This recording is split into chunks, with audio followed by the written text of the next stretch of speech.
¿Qué tal? ¿Cómo están ustedes? Muy buenas noches. Quinto informe de gobierno. Al parecer es el inicio también de un debate importantísimo en el país, el modelo de nación por el que queremos trabajar en los siguientes años, regresar hacia el pasado, mantenerse como hasta ahora, hacer cambios hacia dónde. Por eso no solamente trazaremos algunas consideraciones con respecto al quinto tramo del actual sexenio, sino también hablaremos de lo que pudiera implicar el futuro de esta nación. Bienvenidos a Fondo.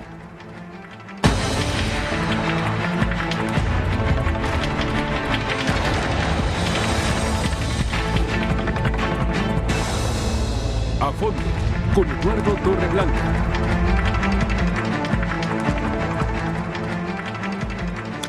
Quinto año de gobierno. Primero que nada, yo quisiera agradecerles a ustedes de manera muy especial el hecho de haber aceptado la invitación esta noche. Y comienzo con una pregunta muy sencilla, breve. La respuesta, por favor, es: ¿estamos hoy mejor que hace 5 años, Mariana? Yo creo que no lo estamos mejor y tampoco lo sentimos mejor, que eso también es muy importante. Sí, la apreciación, Ernesto. Yo creo que la percepción es negativa, pero si analizamos lo que ha pasado en estos 5 años, la verdad es que te destacaría principalmente como un aspecto favorable el hecho de que por fin se hicieron unas reformas estructurales que son realmente importantes para la economía mexicana. Lástima que algunas llegaron muy tarde o que no se han podido implementar con toda la agilidad que uno quisiera. Pero sí estamos mejor. Pues con ese cambio estructural sí estamos mejor. Alfredo. Estamos mejor en algunos sectores, pero en otros estamos mucho peor, como es el sector de la seguridad, que eso ha venido afectando, entre otros, nuestro sector turismo. Entonces tenemos que verificar ese rubro. Ricardo. Considero que estamos reprobados. Como bien dice Alfredo, tenemos dos vertientes, la macro y la micro, la macroeconomía y la microeconomía, hablando en términos económicos. Y la micro, sin duda alguna, está completamente reprobada. Y la macro, pues ahí pasando de panzazo, ¿no? Y el quinto informe de gobierno da motivo para que el propio presidente de la República inicie un debate que me parece que podría ser considerado como el debate por la nación. O sea, ¿es necesario cambiar el modelo? Algo sabrá el presidente, que habla de que no hay necesidad de volver hacia el pasado, articula una serie de argumentos que permitirían invitar al país a mantenerse en la línea de lo que se ha trazado en los pasados 5 años para garantizar que la consolidación de esos cambios estructurales ofrezcan los resultados que se estaban buscando desde que se pensaron. El presidente de la República plantea este debate de debate por la nación más o menos con estas palabras. La disyuntiva es muy clara: seguir construyendo para hacer de México una de las potencias mundiales del siglo XXI o ceder a un modelo del pasado que ya ha fracasado. ¿Ese es el debate, Ernesto? Pues es un debate que lleva tiempo. 18 años al menos. Pues hasta más. Hasta más. Desde el golpe de timón de Miguel de la Madrid a la fecha sigue cuestionándose ese modelo económico. Y los de izquierda le llaman, es el modelo neoliberal.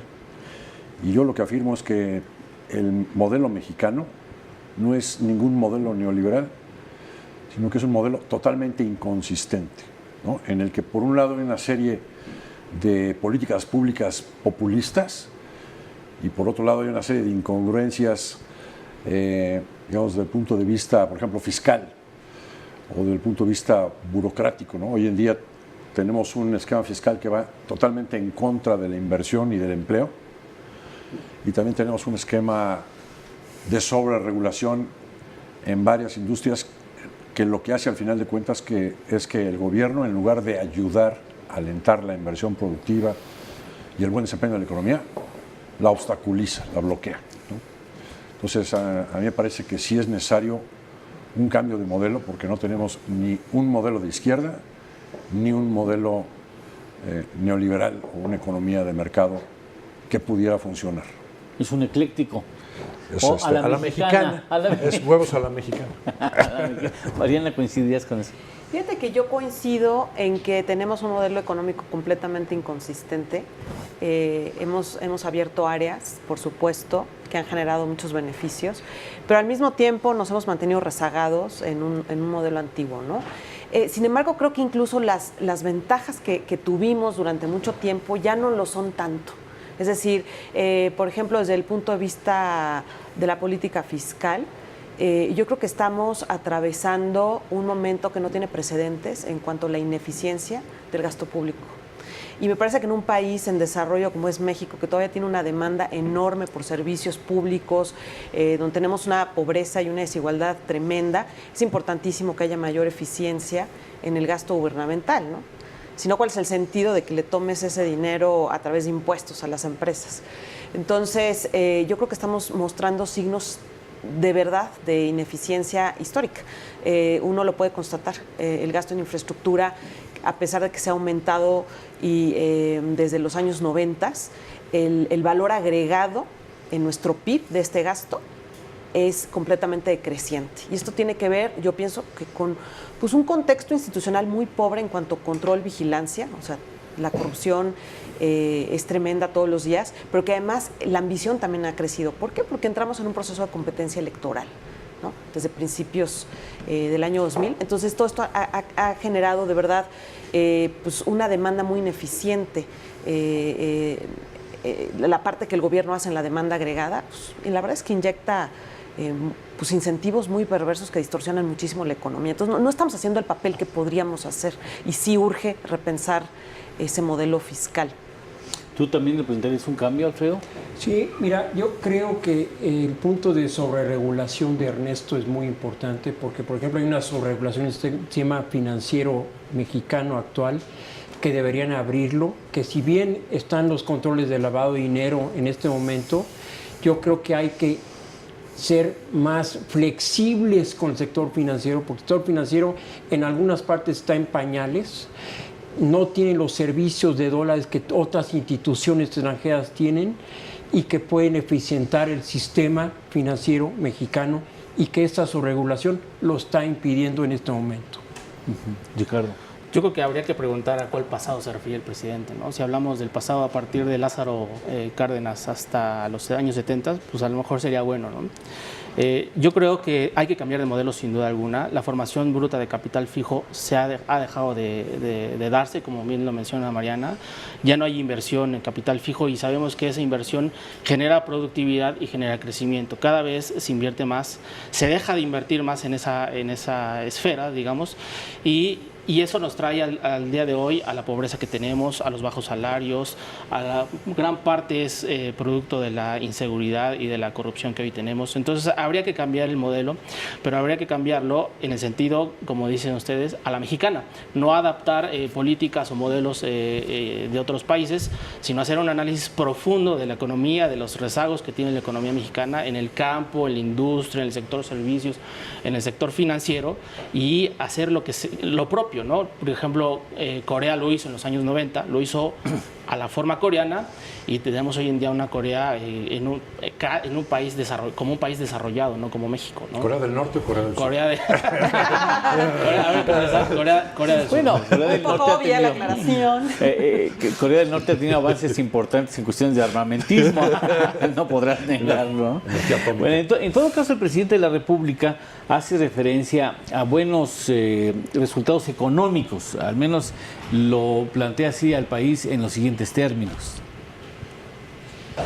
Por primera vez en los últimos 4 sexenios se ha registrado un crecimiento positivo en todos los años.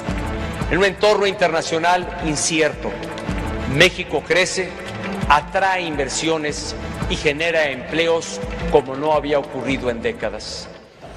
Pero también se evita decir que después de muchísimas décadas, no años, décadas, el país al 5º año de gobierno no tiene un solo año con crecimiento superior de 3%, por ejemplo, y que seguimos creciendo a ritmos, bueno, A la mexicana.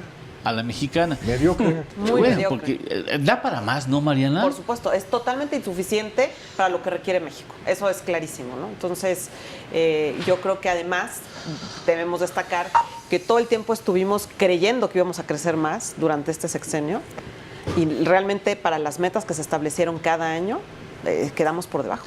Había el compromiso del 5% promedio anual, ¿no? Para finales del sexenio. Para finales del sexenio. Esta administración le apostó fuertísimo a estas reformas estructurales y se atrevió, por ejemplo, a endeudarse en los primeros años de gobierno para artificialmente empujar el crecimiento para arriba. ¿Qué importa que se endeudaran? Al final de cuentas, después venía la bonanza económica. Venía el granizo de dólares. Así es. Y entonces, pues iba a salir muy bien librado este sexenio. Y pues no pasó así. Y yo incluso esa perspectiva la veo noble, porque en el fondo, pero la deuda se ha destinado a todo tipo de gasto que no podemos pensar que de ese gasto va a derivar en un crecimiento económico, ¿no? O sea, realmente el gobierno se ha dedicado y se dedicó durante mucho tiempo, o sea, los últimos 17 años, hemos tenido déficits crecientes que se han ido a financiar gasto corriente, gasto de operación, subsidios y la inversión por los suelos. Está históricamente por los suelos, la inversión física, por ejemplo, repito, en un país con las necesidades de México es inaceptable. Entonces, esa voluntad de querer endeudarse para el crecimiento no me queda a mí muy clara cuando uno revisa las cuentas públicas. Insuficiente el crecimiento, Alfredo. Mira, lo que están ahora, estaba hablando Peña Nieto de bajar el endeudamiento, pero yo creo que más que bajar el endeudamiento, ya no emitir deuda, hay que refinanciar. En este momento los bonos del Tesoro, por alguna razón macroeconómica, están a niveles en el 10 años de 2.13, que se esperaba que estuviera en 2.60 en este momento. Entonces lo que hay ahorita es eficientar el uso de los recursos, es decir, refinanciar deuda que cupones que en Pemex o en la deuda de México pagan 6, 5 octavos, 7%, pueden bajar esos endeudamientos a cupones de tal vez 5%. Porque bien Fitch y S&P no han cambiado la perspectiva de México, el único que la tiene negativo es Moody's, pero no hay ahorita nada de que la bajen la calificación. Entonces, pueden refinanciarse sin problemas. Entonces,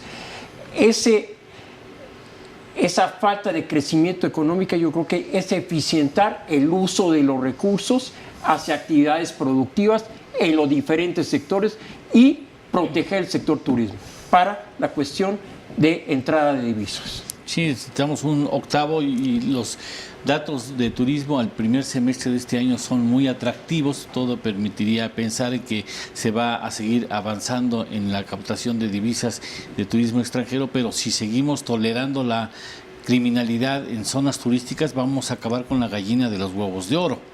Trump mismo ya puso una serie de avisos de ciertos lugares a los que los americanos no deben ir, precisamente por la inseguridad. Entonces, esa parte hay que cuidarla mucho, ¿no? Tiene que tener un orden legal aquí para coadyuvar a la entrada de divisas. Antes de ir contigo, Ricardo, tu punto de vista, a mí me gustaría, ya que viene al caso, recordar lo que dice el presidente de la República respecto al turismo y el avance que ha tenido esa actividad importantísima en materia económica en la presente administración y particularmente en el último año. El turismo es un sector que impulsa las economías locales, generando millones de empleos y dando sustento a miles de familias en todo el país. De acuerdo con la Organización Mundial del Turismo, México pasó en 3 años del 15º al 8º lugar en llegada de turistas internacionales. El año pasado nos visitaron un máximo histórico de 35 millones de turistas de todo el mundo. Y hay que recibirlos bien, ¿no? Porque eso de que nos esté cuidando el ejército, pues no es una buena señal para la actividad turística. Ricardo. Mira, quisiera comentarte acerca de si el crecimiento es suficiente y es completamente insuficiente. Hay estudios que dicen que sin ausencia o en ausencia de reformas estructurales, el crecimiento potencial de México debería ser entre 3 y 5%, 3 y 4%. Hoy en día el crecimiento promedio de sexenio es de 2%. Entonces estamos completamente en un crecimiento insuficiente. Ahora, si le agregamos las reformas estructurales, ¿no? Principalmente la telecom, energética y la laboral, tendríamos que tener al menos el crecimiento potencial sin ellas. Y es claro que no lo tenemos. En materia de turismo, yo creo que la coyuntura es buena para México porque el tipo de cambio, hubo una depreciación del tipo de cambio y eso hace que sea más competitivo a los extranjeros venir a México. Sin duda alguna, ese es un factor que sí es real y que ha incentivado el turismo en México. Sin embargo, habría que poner las políticas públicas concretas para el turismo y sobre todo en la inseguridad, como tú lo acabas de mencionar. Si la inseguridad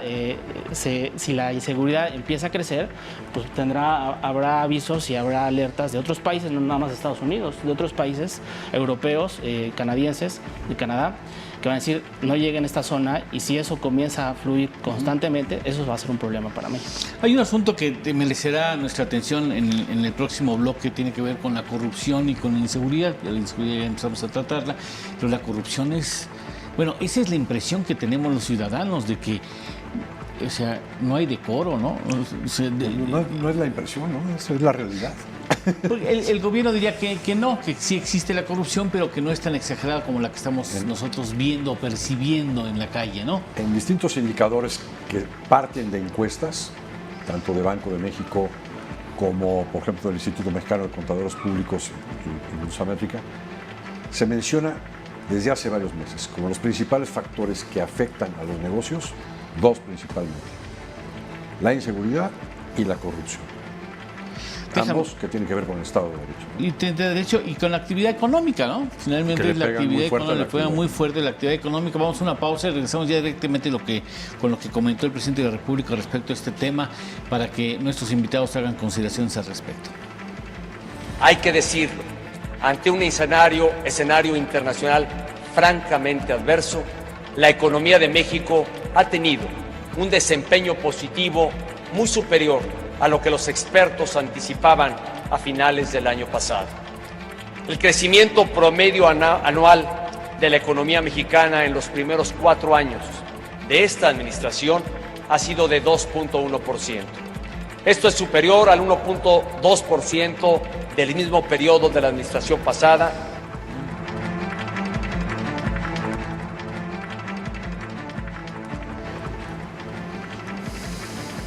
Bien, vamos a hablar específicamente sobre el asunto de la corrupción, que es innegable que la existencia de un panorama muy sombrío que quizá lleve a la presente administración a pasar a la historia como uno de los gobiernos federales que más toleró y propició incluso la corrupción en sus estructuras, ¿no? Esto es lo que el presidente de la República dice sobre el tema de la anticorrupción.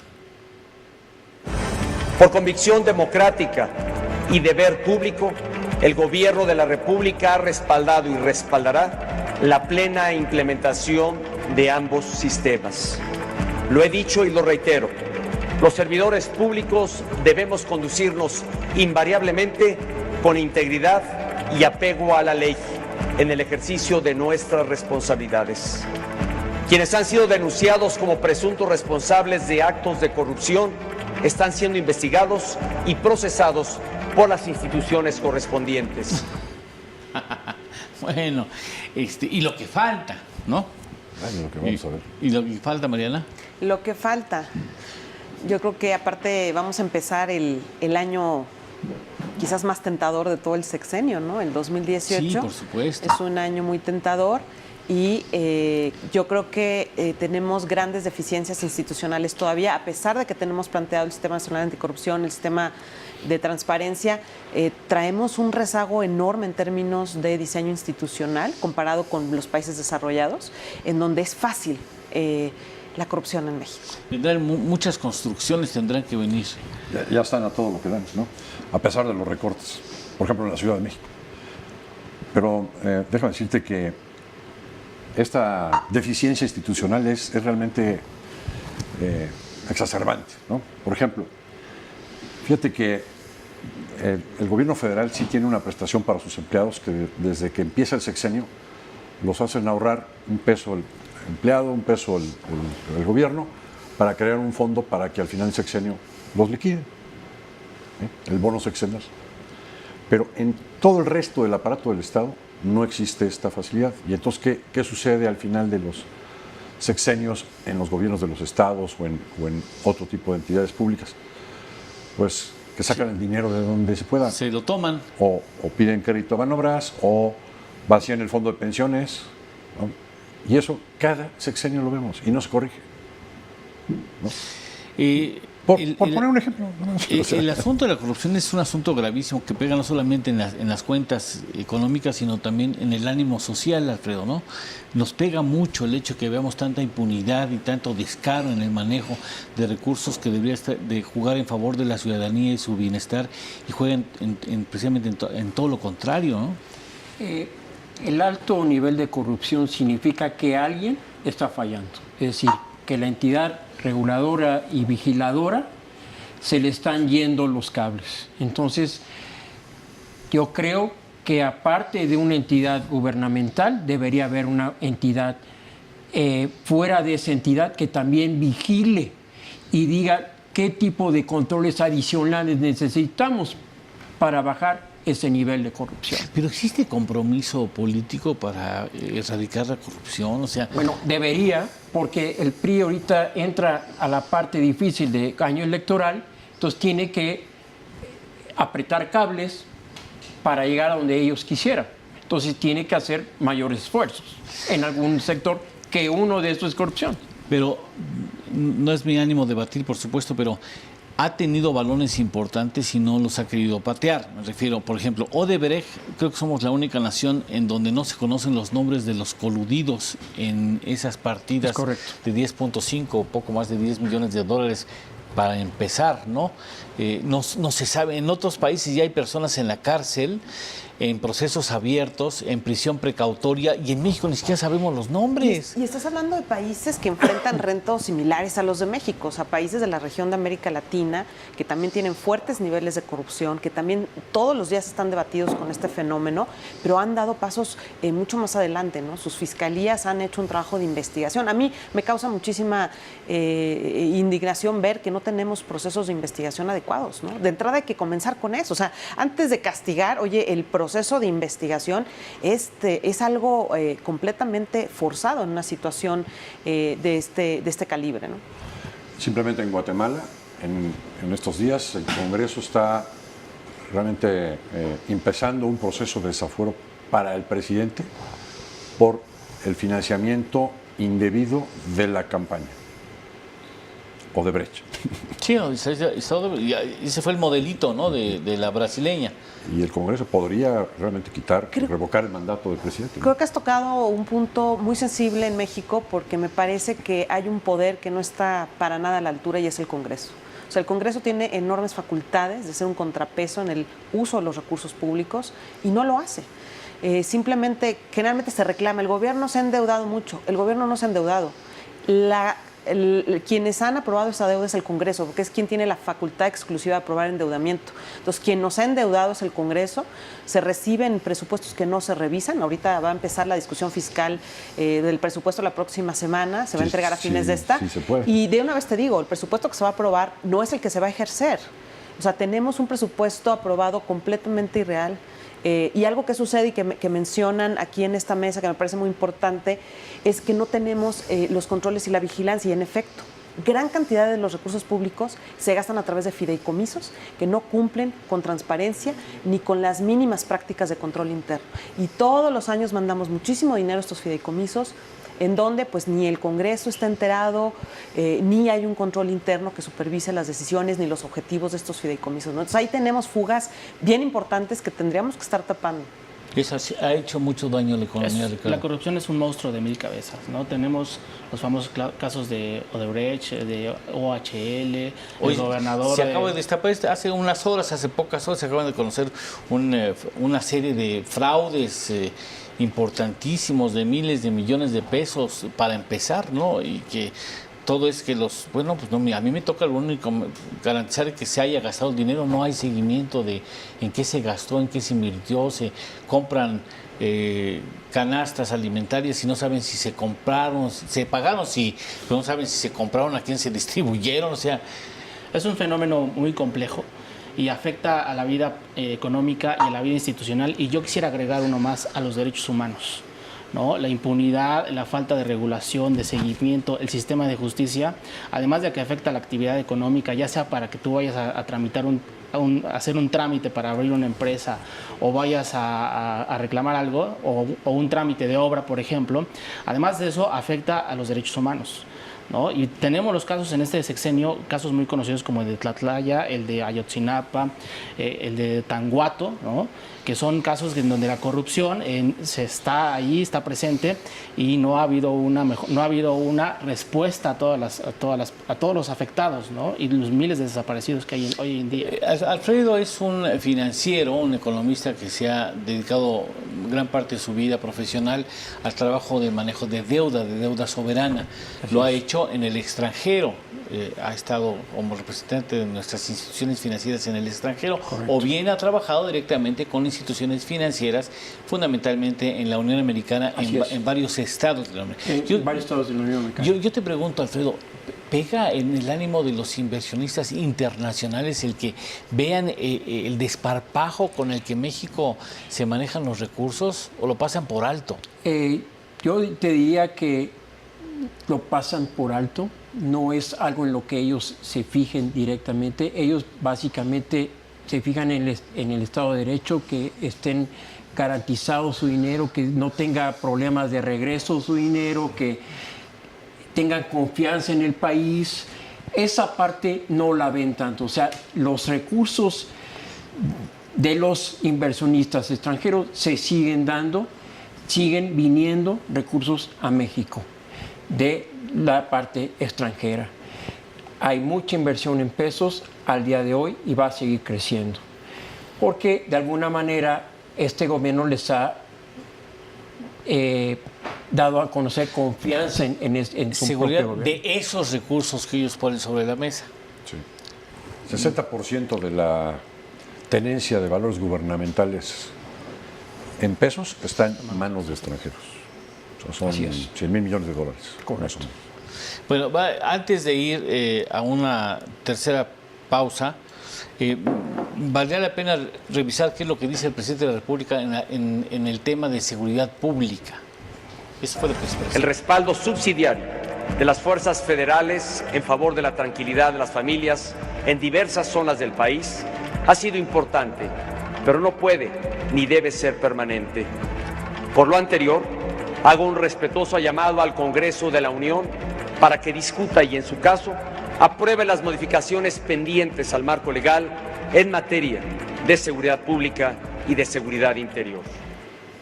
Bueno, eso fue lo que él expresó. Yo no sé hasta cuándo va a aguantar el ejército mexicano un papel para el que no originalmente no estaba preparado, o a lo mejor sí preparado, pero no era precisamente sus funciones. Me gustaría que después de una pausa pudiéramos ya entrar a la parte del debate por la nación. Hay que cambiar el modelo económico para ofrecer mejores resultados al país. No hay que cambiar nada, hay que cambiar parte. ¿Qué es lo que tendrían ustedes como sugerencia para que se hiciera un cambio, si es que hay que hacer algún cambio, que mejoren los resultados que no nos dejan, debo de entender, satisfechos?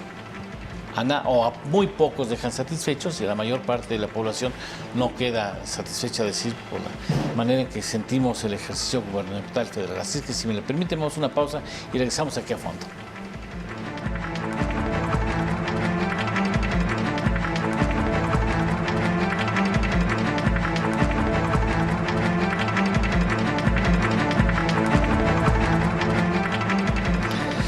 Habiendo seguido el quinto informe de gobierno, me da la impresión, como mexicano lo menciono, que el presidente más bien se inclinaría por aconsejar que el país profundice lo que se ha hecho en la presente administración para obtener quizá finalmente los logros de esas reformas estructurales en los siguientes años, y le daría la espalda a la alternativa de regresar a patrones de populismo que según él han dado ya muestras claras de fracaso y que pudieran significar al país un rotundo fracaso. Yo les pregunto, ¿aguanta el modelo como para seguir esperando beneficios que no ha dado hasta el momento, Ernesto? Mira, yo resumiría, digamos, como temas pendientes, 8 principales. Primero, la inseguridad. Oye, pues hace un mes mataron a un primo mío en su negocio en Puerto Vallarta, y el día de ayer, pues ves la nota de los periódicos y pues fácil hay unos 15 o 20 muertos, al final de cuentas, en distintas ciudades por el derecho de piso. Esa es una metástasis que traemos dentro del país y que le pega principalmente a los pequeños negocios. Segundo, la corrupción. Hemos adoptado aquí un modelo de un fiscal de la nación. Yo confrontaría este modelo con el que tiene Chile, donde el contralor está al nivel del presidente y le puede hacer una auditoría al presidente. Está al mismo nivel y no es nombrado por el presidente, ¿no? El tercer lugar, un esquema fiscal que aliente la inversión y el empleo, no como ahora, que al contrario, ¿no? Tiene una cuestión de un formato de impuestos que al contrario desalienta la inversión y el empleo. 4, el aspecto de la desregulación, o sea, hemos sobreregulado muchos sectores, que creo que hay que dar marcha atrás, hay que revisar esa sobreregulación. 5, la educación, si no tenemos educación de buena calidad, de excelencia, no vamos a ir a ningún lado. ¿Cómo es posible que hoy todavía en las escuelas públicas, para primaria, se den 4 horas de clase? Ese es el horario, ¿no? ¿Qué pueden aprender los alumnos en tan solo 4 horas? Y ni qué decir del inglés o de la educación secundaria y profesional, ¿no? Por último, la productividad. Sí tenemos un serio problema de productividad al final de cuentas.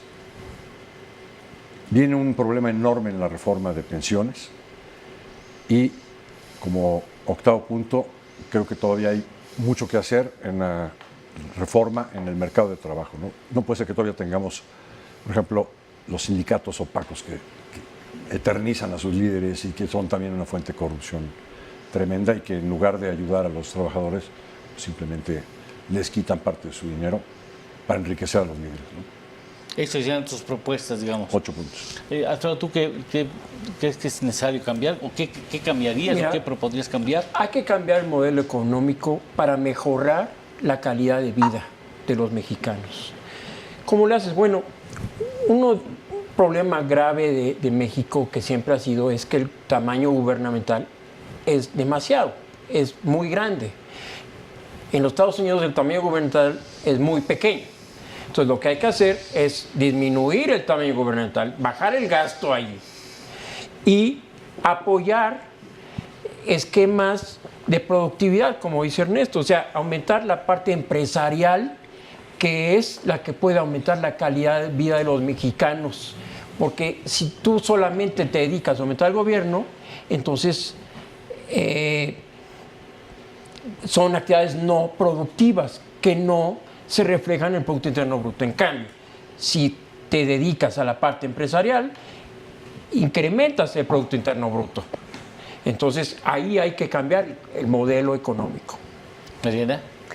Bueno, yo creo que hay 2 grandes temas para mí indispensables a cambiar inmediatamente. El primero, por supuesto, corrupción. Me parece que genera una distorsión enorme en la economía, en la sociedad, en el Estado de Derecho, que no nos permite avanzar en ninguna otra política. Creo que incluso la inseguridad está como está también, porque primero tenemos un fenómeno de corrupción y además está muy documentado con el Foro Económico Mundial, que establece que ese es el principal problema de la competitividad de México. Entonces me parece que ahí va a ser muy importante continuar con la implementación, la buena implementación de las reformas anticorrupción y voltear a ver el tema de la contratación pública, que ha generado otra metástasis tremenda en corrupción. Nada más yo pongo la comparación de lo que es Declaranet, es decir, el sistema para hacer las declaraciones de impuestos, que tiene un avance muy por encima de lo que es Compranet, que es el sistema que utiliza el gobierno para adquirir sus servicios de obra pública. Uno es de vanguardia. Tú el día de hoy no puedes declarar en papel, porque el gobierno sigue comprando en papel, lo que permite una ineficiencia y un fraude tremendo. Entonces tenemos que digitalizar la política de contratación pública, pero ayer, ¿no? Eso es así como de mañana hay que empezarlo a hacer y el gobierno tiene que responsabilizarse en ese sentido para inyectar mejores incentivos a la economía, porque es un capitalismo de cuates, como ya se ha documentado muchas veces. Y el otro gran tema creo que es la parte fiscal. Es decir, tenemos un presupuesto que efectivamente ha aumentado, una reforma hacendaria que trajo muchísimos recursos al gobierno adicionales, así como también el impuesto a las gasolinas, y lo que hacemos es cada vez transferir más recursos a los estados, a gobernadores que luego estamos persiguiendo por todos los países porque resulta que robaron o desviaron recursos y han cometido fraude, y no estamos teniendo una política pública que incentive a la gestión local a fortalecerse, a mejorarse. Simplemente de manera inercial les mandamos más dinero cada año. Ahí hay muy pocos controles por parte del ejercicio de recursos del Congreso y estamos en un sistema, en un círculo vicioso de fomentar, acrecentar la corrupción. Entonces tenemos que generar capacidad local para recaudar recursos, para que enfrenten el costo político de lo que es recaudar y aprendan a usarlos mejor y controlar más el recurso en ese sentido y destinarlo. Yo coincido totalmente, este recurso tiene que destinarse a la inversión tanto física como de capital humano, ¿no? Con miras a que mejore la productividad. Entonces sí es una reorientación completa de la parte fiscal la que se tiene que hacer y que además no va a poder retrasarse mucho, porque con los pendientes en pensiones, el enorme costo financiero que traemos ahorita en la deuda pública, no van a alcanzar los recursos para, digamos, solventar las necesidades, incluso ya en el corto plazo. Ricardo. Yo tengo 5 propuestas y hay que cambiar, hay que quitar lo que no sirve y mejorar lo que ya está y que sirve muy bien. Una de ellas es disminuir la desigualdad y la pobreza, ¿no? En México, este sexenio comenzó con una reforma laboral que pretendía flexibilizar el mercado laboral. Y no sirvió de mucho, ¿eh? En México el mercado en términos nominales el mercado laboral es rígido, pero en términos reales no es rígido. O sea, realmente el trabajador mexicano se adapta a las condiciones de pago y es productivo. Entonces yo creo que ahí eso es un tema importante. El mercado laboral y la reforma del mercado laboral hay que mejorarla o en su defecto hay que reformarla para que en términos reales el trabajador mexicano tenga más ingresos. Eso es fundamental. La otra es tener una política fiscal anticíclica. Hoy en día la política fiscal, desde hace 20 años, la política fiscal pretende ser procíclica. Entonces, en épocas de vacas flacas, pues ellos también le recortan y la economía pues, se hunde más, ¿no? Esa es otra. 2, tener un sector industrial y un sector agropecuario fuerte. Hoy en día el campo está vaciándose. En las comunidades más pequeñas se están vaciando y no hay producción agropecuaria. Tenemos una balanza comercial agropecuaria deficitaria, ¿no? Lo único que nos rescata es el aguacate, el jitomate y otro producto más. Y un sector industrial en el que haya inversión física y eso genere que haya más productividad. Todo esto junto con los derechos de propiedad. En México los derechos de propiedad están de alguna manera bien definidos y se trata de reservar y de preservar eso. Sin embargo, hay que mejorarlos y hay que hacer que eso se siga continuando para que todo este círculo, digamos un círculo vicioso, redunde en menor pobreza, mejores salarios y mejor productividad en el campo y en la industria, que son los más afectados. Esas, digamos, son las 5 vertientes. Me gustaría retomar, por ejemplo, el caso del sector agroalimentario, al que el presidente hace referencia en los siguientes términos. Entre enero de 2013 y junio de 2017, las exportaciones agropecuarias y pesqueras sumaron casi 60,000 millones de dólares, 59% superiores a las del mismo periodo de la administración anterior. Por primera vez en 20 años, exportamos más productos agroalimentarios de los que importamos. Pero ¿no es el sector agrícola, los productos agrícolas, los que están ejerciendo presiones inflacionarias? Mira, cuando ha subido el tipo de cambio, sí el precio internacional de varios productos sube y genera aquí lo que se llama un choque de oferta, ¿no? Un incremento en los precios aquí. Por ejemplo, ha pasado con el maíz, sí, que ha presionado el precio de la tortilla. Lo que está refiriendo el presidente Peña, sí es que si ves los números de balanza de comercio exterior, sí ha habido un impulso a las exportaciones agrícolas, pero aquí el problema que me parece es muy obvio, es quiénes son los que se están beneficiando de este incremento de las exportaciones. Y yo te diría, básicamente son gente de mayores recursos que ha podido invertir en la nueva tecnología que hay, hidropónica, etcétera, para poder competir en los mercados internacionales con producto agrícola y con empaque que cumple todas las condiciones de la FDA. Mientras que la mitad del campo... Mientras que la gente tradicional del campo pues sigue teniendo que o sembrar amapola o migrar a Estados Unidos. Sí, y habría que ver también el tema de cantidades. No sé si esto sea un monto de valor, lo que él está haciendo referencia, Sí, es decir, en creo el que sí. valor y no tanto en la cantidad, Sí. ¿no? Porque supongo todas estas nuevas tecnologías han beneficiado la exportación de hortalizas que, bueno, tienen un valor agregado importante, lo cual está muy bien, pero no necesariamente en cantidad de producto, es decir, de cantidad de alimentos. O sea, habría que ver en términos de la cantidad. Si Y- realmente tenemos un superávit ahí. Yo creo que México sigue siendo deficitario en la producción de los alimentos que requiere su población. Tenemos una dependencia alimentaria Sí. En importante. algunos productos sí. Sí, es que en cantidad de Importante. alimentos, te digo, a lo mejor en valor sí tenemos el superávit, pero en cantidad. Mira, no. los alimentos básicos, que es el frijol, el trigo, el maíz, la cebada, México es deficitario. Y eso es en gran parte porque no hay una política agropecuaria, ¿no? Todo, como te decía, la extensión de hectáreas que producen estos bienes o productos básicos cada vez es menor. Y gracias, claro, porque los tenemos que importar. Entonces, eso genera también una presión en la balanza de pagos. Por eso que tenemos esas inflaciones. En leche, por ejemplo, somos deficitarios en la producción de leche, ¿no? Se importa, la balanza comercial agropecuaria en ese producto es deficitaria, cuando en México debería de haber, tú que eres experto en pymes, una política que apoya a las pymes agropecuarias o agroindustriales, como dice Ernesto, ¿no? Pymes, no necesariamente los grandes productores o los más tecnificados, sino pymes que paulatinamente vayan siendo más competitivos en el mercado nacional interno, porque es un mercado grande y está creciendo, pero también en el mercado internacional. Ese es un gran sector y un gran problema que hay que enfrentar. Antes de irnos, ¿alguna consideración tuya? Sí, no hay que olvidar que Banco Mundial y Banco Interamericano de Desarrollo apoyan al sector agrícola y al agroindustrial a través de los financiamientos, a través de los bancos de desarrollo de Banco Nacional Financiera y Banco Mext. Entonces, hay que ver en qué están fallando o qué hay que impulsar más, a qué tipo de productos hay que impulsarlos más a través de estos financiamientos, porque también ayudan a desarrollar empresas y a desarrollar agroindustria. Entonces, ¿en qué se está fallando? Hay que revisarlo para que podamos crecer en esos rubros. Bueno, esa es la entrada al siguiente y último bloque del programa, ¿no? Finalmente, lo que debería de procurar cualquier gobierno es mejorar las condiciones de vida de su población y darle mejores expectativas para su futuro, ¿no? Futuro de las familias mexicanas. Sin embargo, yo tengo la impresión, y creo que comparten ustedes esa inquietud que ronda en la calle, de que estamos no en las mejores condiciones y que lejos de tener una perspectiva futura tranquila o halagadora o segura o clara al menos, las cosas se ven cada vez más turbias y más complicadas y en una economía que sigue siendo en la microeconomía muy atorada, ¿no? Ustedes prácticamente ninguno expresó aquí antes que no haya necesidad de cambio alguno, todos apuntan la necesidad de cambios y ajustes al modelo.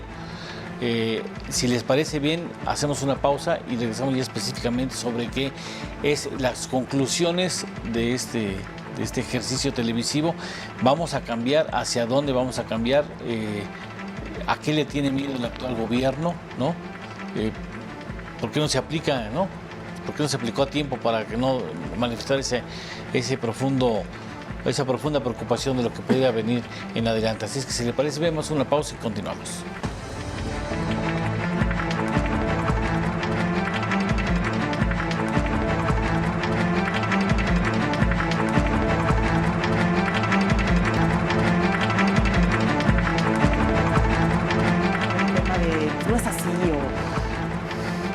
No vayan a generar una crisis macro por decir eso. Oye, pero ¿sería Nos va la a afectar a corrupción? todos. ¿La entrada sería la corrupción? ¿La ¿Pero? parte que hay que cambiar? ¿Ese sea, desde tu punto de vista, la parte más...? Por supuesto. Sí. Sí, corrupción, por supuesto. Me parece que hay ineficiencia en el resto de políticas por el tema de ¿Hay corrupción. negligencia en el rigor del seguimiento del caso de corrupción? Yo creo que sí hay negligencia, yo creo que estamos atorados y necesitamos realmente empezar a domar al monstruo de mil cabezas que es la corrupción. Y sería, según interpreto de tus respuestas, el asunto de la rendición de cuentas, seguimiento y evaluación certera, puntual de lo que se hace con el Es que recurso. tiene que haber un balance entre las políticas que previenen corrupción porque combatir la corrupción es difícil incluso hasta en Suecia. Me explicó, toma mucho tiempo los casos de corrupción y además el desvío de fondos públicos tiene un efecto tremendo en el impacto hacia las personas, ¿no? Los fondos que se desviaron dejaron de ser medicamentos, dejaron de ser clases, dejaron de ser infraestructura. Entonces, ese impacto negativo de privación hacia la población te va retardando tu desarrollo. Entonces, ese impacto es el que tú, primero que nada, quieres evitar que suceda. Y eso se requiere muchas políticas de prevención que hoy día no tenemos, además de un efectivo combate. Alfredo. Yo creo que el gobierno actual se va a fijar en no cometer errores, en tratar de cerrar filas, para permitir los apoyos, un mayor apoyo al PRI y tratar de disminuir la fuerza que hasta ahorita Morena quisiera tener a nivel nacional, que no la tiene, solamente la tiene en la Ciudad de México. Pero realmente creo que van a tratar de no cometer errores de no cometer más errores. Más errores, claro. Más. Bueno, claro. Ya hay una cuota generosa en algunas ocasiones. Claro. Yo creo que hay dos temas. Uno es la corrupción y la impunidad. El presidente Ernesto Zedillo decía instituciones. Eso hay que combatirlo y es fundamental porque afecta no nada más la vida económica, sino la vida social y de derechos humanos. Y la otra es preservar un entorno de competencia, ¿no? Hoy vemos, y en todos los sectores de la actividad económica vemos que no hay competencia, que hay una o dos o tres o cinco o 10 empresas que dominan el mercado, tanto interno como de importación y de exportación. Entonces hay que preservar y hay que fomentar la competencia para que eso redunde en un mayor desarrollo económico. Ernesto Farrell. Bueno, pues creo que de aquí a las elecciones del 2018 sí vamos a tener un panorama pues, bastante revueltito, ¿no? Por un lado, no hay certeza de una negociación del TLC exitosa, ¿no? Y no se descartaría la amenaza del señor Trump de una orden ejecutiva para salirse para que Estados Unidos salga del TLC, aunque quizás el Congreso no lo avale, ¿no? Pero no se descartan esos aspavientos. Por otro lado, vas a tener una competencia electoral intensa donde es previsible, porque nada más lleva 18 años de ventaja, el señor Andrés Manuel López Obrador, pues con un discurso antimercado, antirreformas, anti-TLC, al estilo Trump o al estilo de Chávez o de Brexit, ¿no? Pues trata de capitalizar el descontento de la gente con esta corrupción, con este malestar económico, con esta falta de oportunidades, y entonces va a presentar cuando inicien las campañas pues una ventaja enorme respecto de los candidatos que se nombren en las otras opciones, y esto a su vez pues puede generar pues mucho nerviosismo económico. No será la última vez que tengamos el placer de contar con ustedes aquí en esta mesa, porque me imagino que después de iniciando ya el 2018 este será un mar muy revuelto. Correcto. Que ofrezca muchas sorpresas, algunas agradables y algunas otras muy desagradables. Ernesto Farrell, muchas gracias. Te agradezco mucho, gracias. Mucho gusto también. Gracias, Mariana. Gracias, te lo aprecio mucho. Muchas gracias. Alfredo, gracias, Alfredo.